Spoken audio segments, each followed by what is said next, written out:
Matt Clark with Veritas CFO. And today on our show, we're very lucky to have Elliott Paige, the Director of Air Service Development at Hartsfield-Jackson International Airport, to talk with us. We'll be talking about air cargo, the air cargo community system, and kind of a new development from Elliott, his new blog. And looking forward to hearing more about that. I just read one of your recent posts about your favorite beaches and spearfishing. So hopefully we'll have a couple of minutes at the end to talk about that. So first, good morning, Elliott. Thank you again very much for taking your time to join today. How are you doing today? I'm doing great. I'm doing great. Thank you for having me on the show. Yeah, well, welcome. And again, I appreciate you joining us today. So I was going back thinking about when we first met, and I think it was probably about 3 or maybe 4 years ago. You were kind enough to take some time with me and a colleague to talk about Cargo City at that time, and it seemed like it was either it wasn't too long after I think this blueprint process with the Airtropolis and the infrastructure going around Cargo City, and so again, I appreciate you taking the time back then, and certainly have lucky to have more opportunities to hear from you and talk with you, and again, appreciate the time talking today. And I know we'll dig into more into Cargo City in a little bit, but again, appreciate you joining us today. So let's go ahead and jump into it this morning. So first, can you tell us about let me, I guess, caveat this, your background. Certainly, you've got an impressive background. I always think of you as like the director of the, Director General of the WTO, with all your worldly experiences and economic experiences. But so if you can talk briefly about your background and experience, and then about your role at the Atlanta airport. Well, incidentally, the WTO Secretariat is in the process of selecting a new Director General, and they need to do that by September 1. So you put your name in the hat? I did not put my name in the hat, but they have some excellent candidates. There are a couple of them that I'm rooting for myself, and one of them, actually two of them, I used to work with. Wow. One used to be a director of the services division in the WTO Secretariat, Hamid Mumda, and Amina Mohammed, Ambassador Amina Mohammed, who's also a favorite candidate. She used to be an ambassador to Kenya when I was serving in Geneva. So I guess the springboard from that is that, yes, I served in Geneva as a diplomat, working for the Caribbean, for 6 Caribbean countries. I established the first, a lot of firsts for me, I suppose, first OECS, which is the Organization of Eastern Caribbean States, technical mission in Geneva to handle WTO and UN related meetings and negotiations. And after that, I worked a little bit in the World Trade Organization Secretariat, which is why I consider myself a multilateralist, a free and fair trades expert. And I'm always, I think as on my blog I said I'm a trade evangelist. Right. So I'm like a preacher going around saying free trade and commerce for all, because I believe that countries' prosperity, and right down to the micro level, to your prosperity, Matt, depends on how easy it is for you to access markets, how easy it is for you to get your product or service to a market. Right. So I did that for a couple of years, lived in Geneva, Switzerland, did some projects mostly with the Caribbean and Latin America. And now I find myself at the world's busiest airport doing business development. Well, hang on there. Let me, your marketing team calls it the world's most efficient airport now, right? We are the world's busiest and most efficient airport. So we always have to say the two together. Atlanta has been the world's busiest passenger airport for, I think, going on 21 years. Yeah. We now need to work on, we're pretty good on cargo, but there's a lot of room for improvement. And that's kind of been one of my passions for the last 5 years. Sure, sure. So say in your role as the air service development, it's more focused around the cargo there at the airport versus, and certainly versus the passenger flow.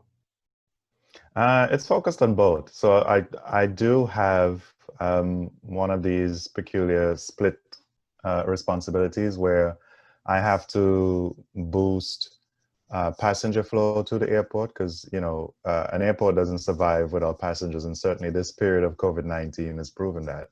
Sure. Every aspect, whether it's concessions, parking, everything in the airport depends on a number of passengers passing through and spending their money and using our facilities. And so I work with a variety of airlines to make sure that their business is successful, that they're doing well, but also that they encourage them through scientific business models for them to add new routes, new cities to Atlanta. So I also travel to a variety of other countries to connect them to Atlanta. Sure, Now, sure. on the cargo side, it's a little bit of both, connecting us to most cities internationally, but cargo is a little bit more peculiar because cargo is moving goods and it's about trade. So I end up talking to a lot of private sector companies that are involved in trade, and the chambers of commerce. Metro Atlanta Chamber of Commerce is one of my best friends in working with Georgia Department of Economic Development as well. We work very closely together because we all have the same mandate. They're responsible for promoting investment and trade, and I'm responsible for connecting to those trade, making sure that business executives can travel to Atlanta on a one-way flight, on a direct flight. Yeah. And that we have easy access for connecting their spare parts and equipment and so forth for their factories and production. And we're lucky to be in a state that is pretty diverse. This is a state with, and the Southeast in general, with a lot of biotech companies, automotive center. It's an automotive center. A lot of technology companies, a lot of companies that depend on air service. And so that makes my job a little bit easier because I actually have something to sell. Okay. Right. Understood. Well, so speaking about cargo, can you tell us about cargo this year? I assume it's down from last year, but any kind of metrics on how much it's down? What do you see for volumes this year, and then when do you expect cargo volumes to get back to pre-COVID levels? Yeah. Well, this year, as you know, has been a hit for everyone. We expected a little bit of a decline this year from last year. We peaked around 2018 with 700,000 metric tons, and we decreased in 2019 about 5%, 5 to 6%. What has happened in 2020 is that we expect, I probably expect around an 18% decline by the end of the year. Okay. Which is not bad in comparison to what's expected globally. I mean, globally, most airports are expecting trade to fall as low as 32%. Wow. And that's 1/3, that's pretty bad. Sure. We have been doing not too bad. I mean, here's a nuance of what happened, because it's not a simple black and white issue. When COVID hit, with the grounding of a lot of our passenger aircrafts, we lost a lot of belly capacity.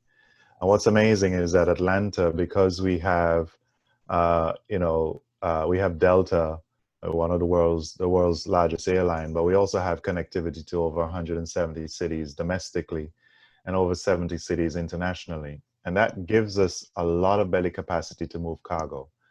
The problem that when the shutdown happened and all the passenger aircraft were grounded and passengers weren't traveling, cargo, we also lost all our capacity. So around March, late February, March, April, we saw a shortage of capacity to move cargo. And at the same time, we saw a decline in the demand for cargo. So you had China, which sends us a lot of both finished and intermediary products.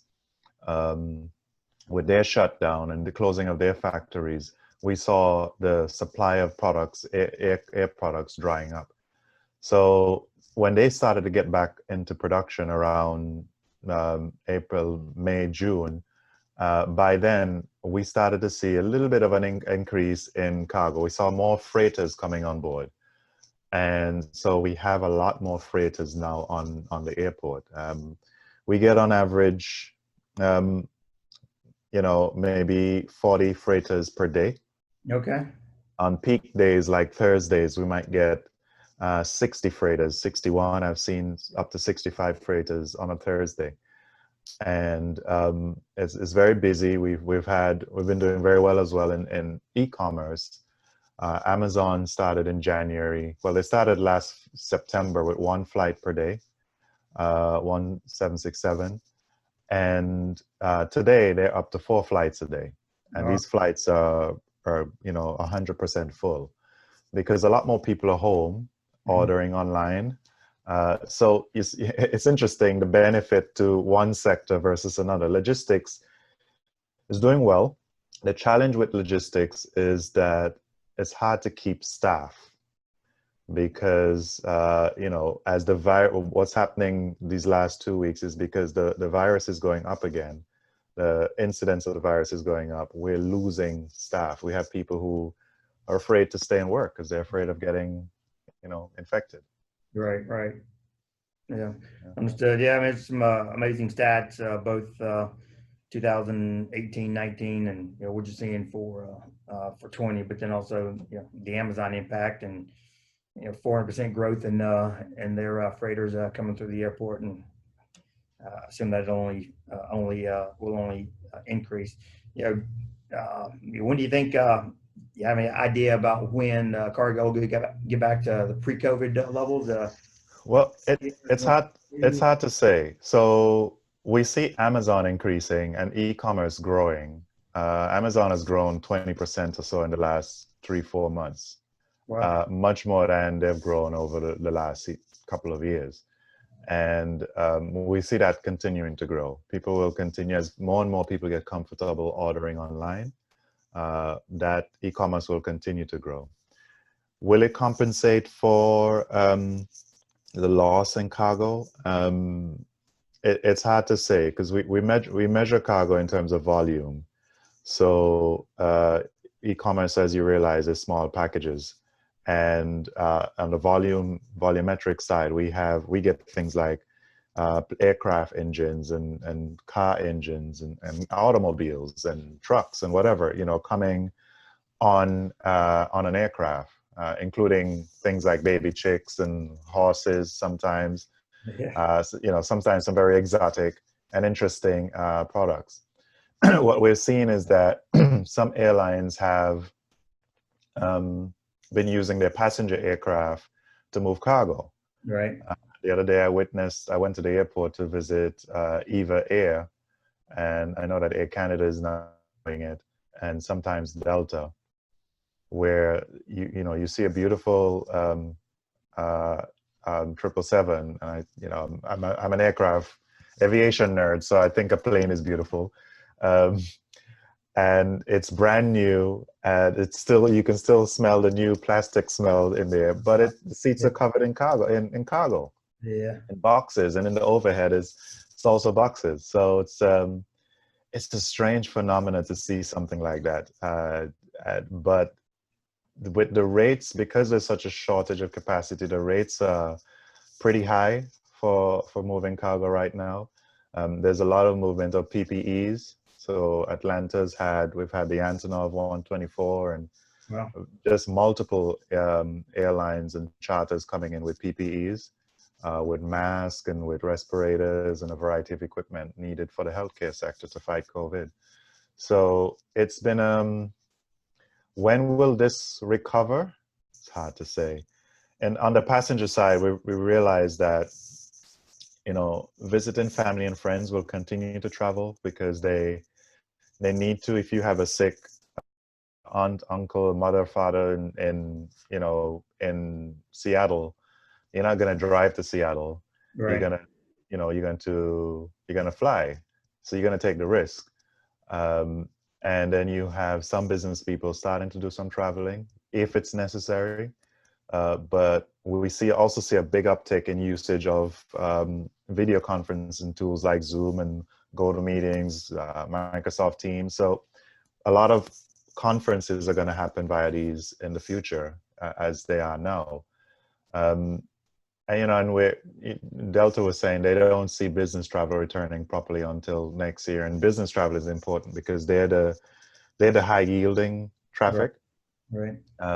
Tourists would be, which is the economy side, the back of the plane. They tend to be lower yielding traffic, and they're likely to be the last group that will travel. And it really depends on, are they coming from cities that have low incidence of COVID-19, and are they traveling to cities with low incidence?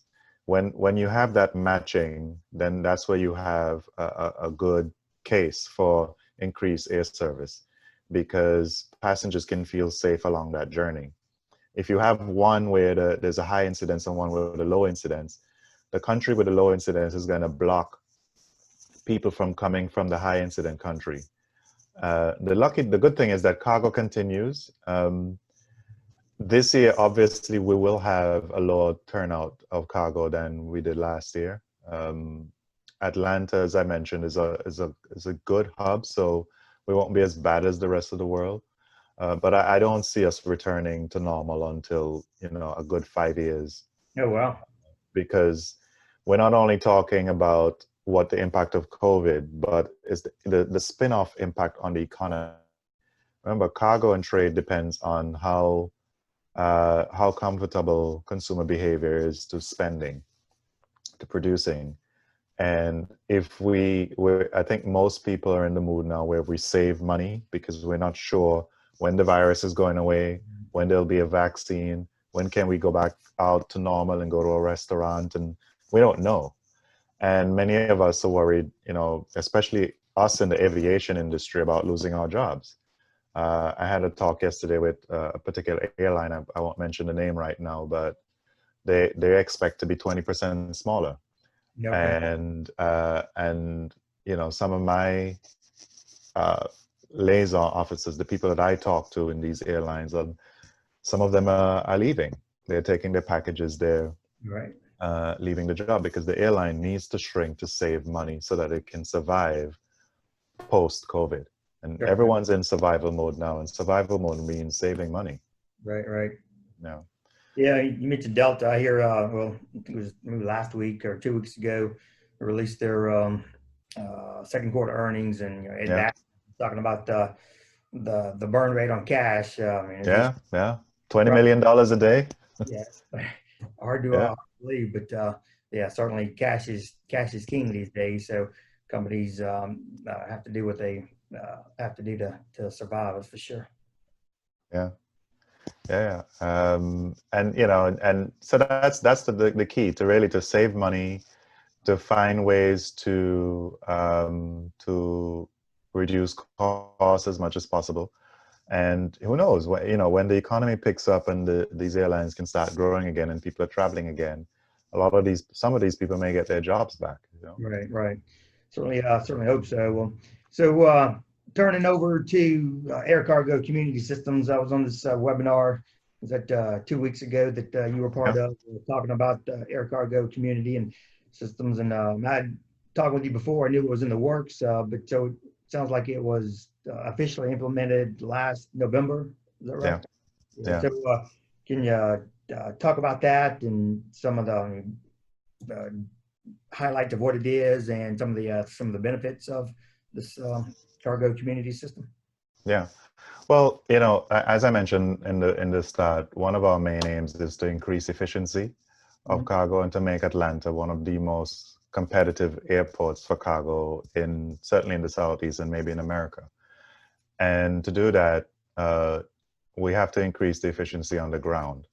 So we have to be able to get cargo off a plane onto a truck as quickly as possible, and vice versa. And one of the challenges we have is having a platform where everyone can communicate on the same language or the same system about a specific cargo. So, you know, if you think of Amazon or FedEx or DHL, they have what we call a closed loop system. They have their own trucks, planes, ground handling service, so they can create a system where all their equipment, everyone in that ecosystem talk to each other about a cargo. So you as a customer can go online on your iPhone or whatever, and you can track and trace exactly where your cargo is. Now, when you have different stakeholders, you have a freight forwarding company different from a ground handler, from an airline, from a trucking company. How do you get all of them to speak to each other and trust each other on the same platform? Right. So we created, last year we had a couple of, we introduced the system to the community, and we had a couple of early adapters who agreed to be part of the pilot and to launch it in November. And now we're on the road to adding new members, the sort of the late adapters. So as you mentioned, we launched in November.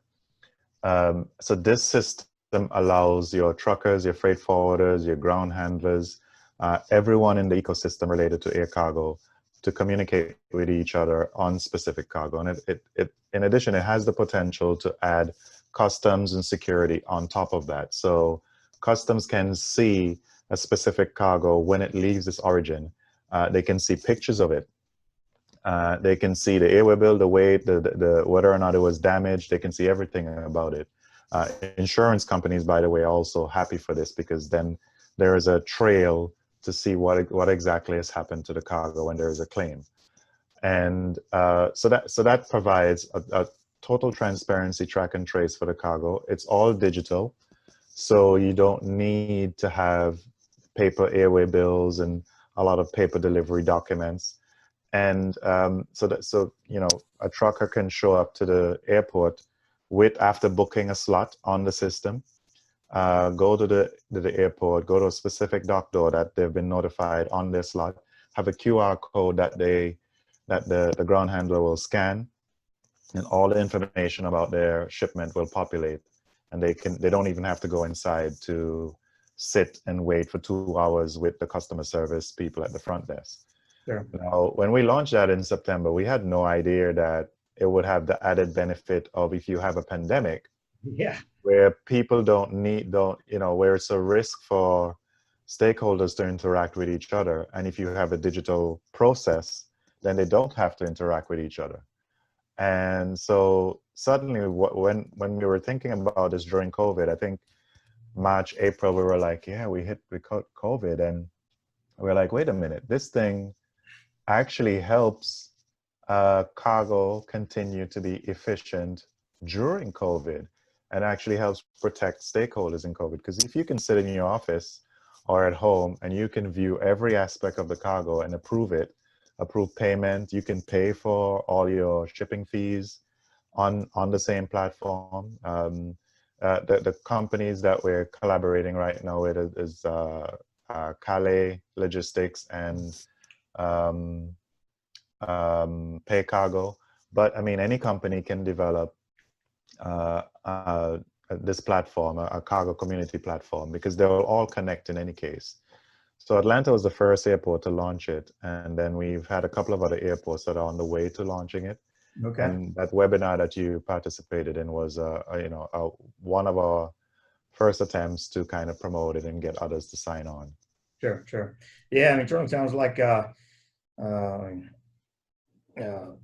do you got? Logical process, and now you get the added benefit of more touch-free documents. Yep.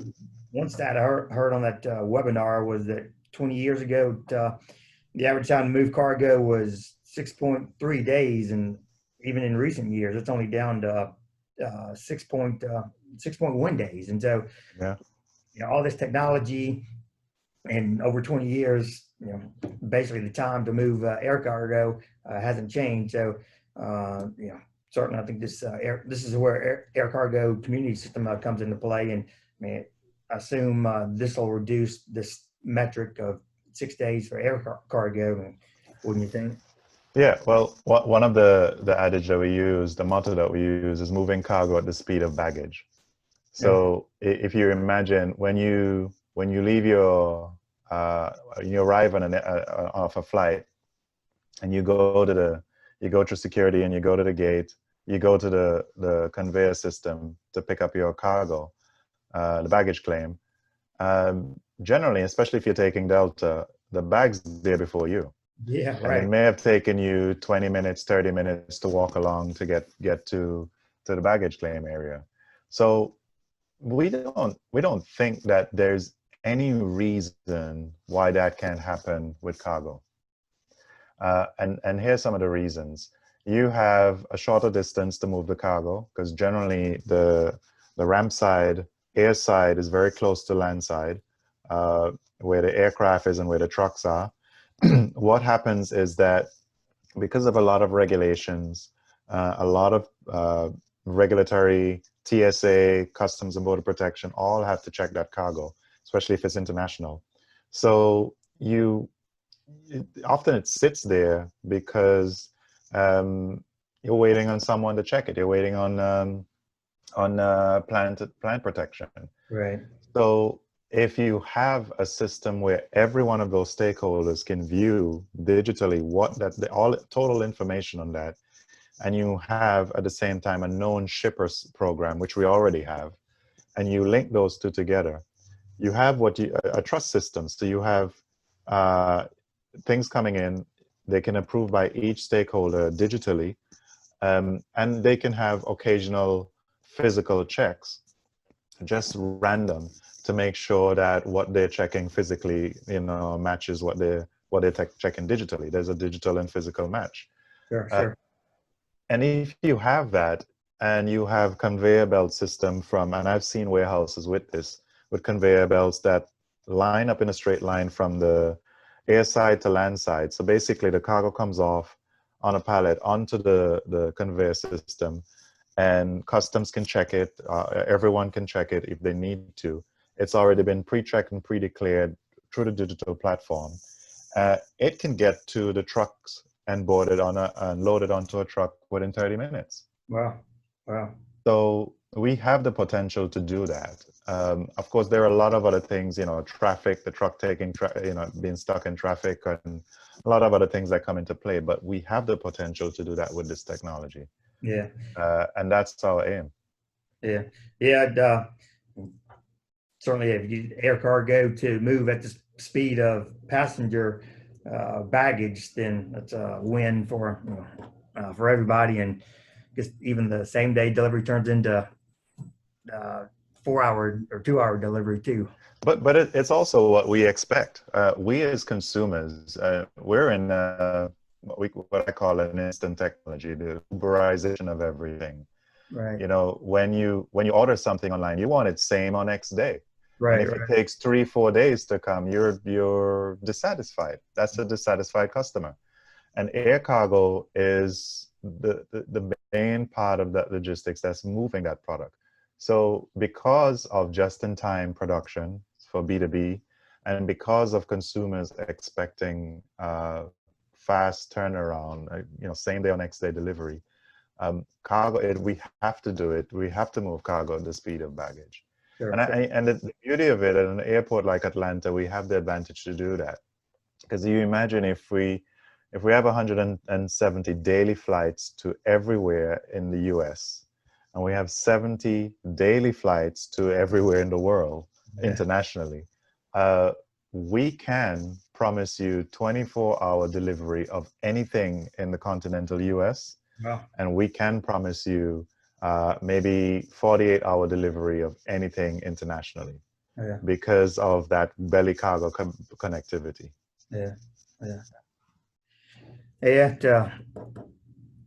Awesome ideas, and certainly great goals to shoot for. So, you're on kind of a tight schedule here. Last thing, so more on the personal note, and we touched on it. I know you've recently started your own blog. Is wondering what made you decide to do that, and then I've seen some of the topics all the way from world trade economics to your favorite beaches. I assume you're a world traveler, so tell us why you decided to do it, and what more do you plan to blog about? Well, some of my friends and family say I have an opinion about everything, so I need to write about it. And I wanted to sort of, I like influencing the industry and supporting the industry. And for me, all these industries connect. I mean, yeah, I might write about the beach, but that's a little bit of a fun week for people to relax and not think about work and maybe have a good time about something, a little bit trivial for us to remember our boyhood days, which Right. were, fun days. Right. But trade, I'm interested in everything trade. And for me, airports work, whether passenger or cargo or trade policy, it's all connected. Mm-hmm. And so I've always written in the past about trade policy, and I'm always contributing to a variety of articles, some of which don't get seen in the US because they're international. But I thought, why don't I put some of this in a platform that people who either know me directly or people who are interested can have a look and see the things that they're interested in. So I just kind of started. It's only a really a month, almost a month old, Okay. and the aim is to continuously to produce. I try to write something every week, Okay. Right. and not to be overwhelming to people, but to also offer things that are interesting to folks. So Sure. you may see things like, at one point I worked with foreign affairs, and so I'm interested in international affairs as well, but more importantly, how that impacts trade. So you might see something there about fisheries subsidies and wonder, what does fisheries subsidies have to do with trade? But it has a lot to do with trade in my mind, because fish and fish products, marine products are a trade. Right. It's a perishable product that we trade through the airport, and we go to the Cab Farmers Market to buy fish. But there's a problem with fishing globally. And, so you have some countries that are farming fish, but some who are still fishing wild. But the supply of fish globally is decreasing. So there's a discussion ongoing at the international level to form what we call a fisheries agreement, a fisheries subsidies agreement, because there are many countries that the government pays their fishermen to fish, and they overfish. So they fish a lot and wipe out many species, which Right. means that in the future we won't have a trade in fish. Right.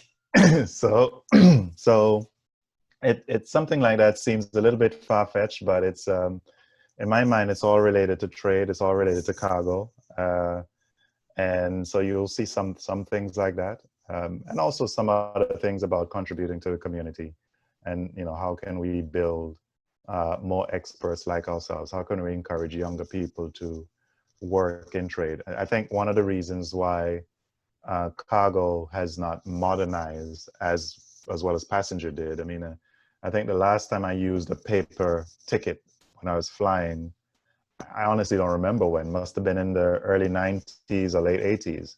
But today we still have airway bills for cargo, paper airway bills. And I think it's because we don't have enough new blood in the industry. We need new, younger people who are interested in cargo. Cargo is always kind of hidden, Right. because it's the hidden cousin of passenger. Cargo does not complain or tweet or send that sort of thing. So and they don't vote, Right. so they don't complain to the politicians. But they're nonetheless important for any community, any society, any city that will be dead without cargo. Right. Right. So it's important for us to protect it. Yes, for sure, and certainly on your blog, interesting topics. I mean, I'm interested in economics, so enjoy reading the posts you've had there. But then also the personal side about your boyhood and playing on the beaches and spearfishing and all the time and even the all the infections you got because you were in the water so much and learning Yeah. learning to scuba and snorkel. I think I mean certainly wouldn't hurt kids these days to do more of that than some of the I don't know what children do today for fun. I was always outdoors. Right, exactly, exactly. Well, yeah, very interesting topics today. I appreciate you taking the time to join us today, Elliott. Always great to talk with you. You're certainly a very interesting person and personality. So I always enjoy talking with you and hearing from you and learning what you have. And certainly I'll be on the lookout for more of your blog posts. But again, thank you very much for joining us today. And I hope to see you in person at one of these Yeah, conferences soon. yeah. Thank you, Matt, and thank you for having me on the show. Yeah, thank you, and have a great day. Thank you.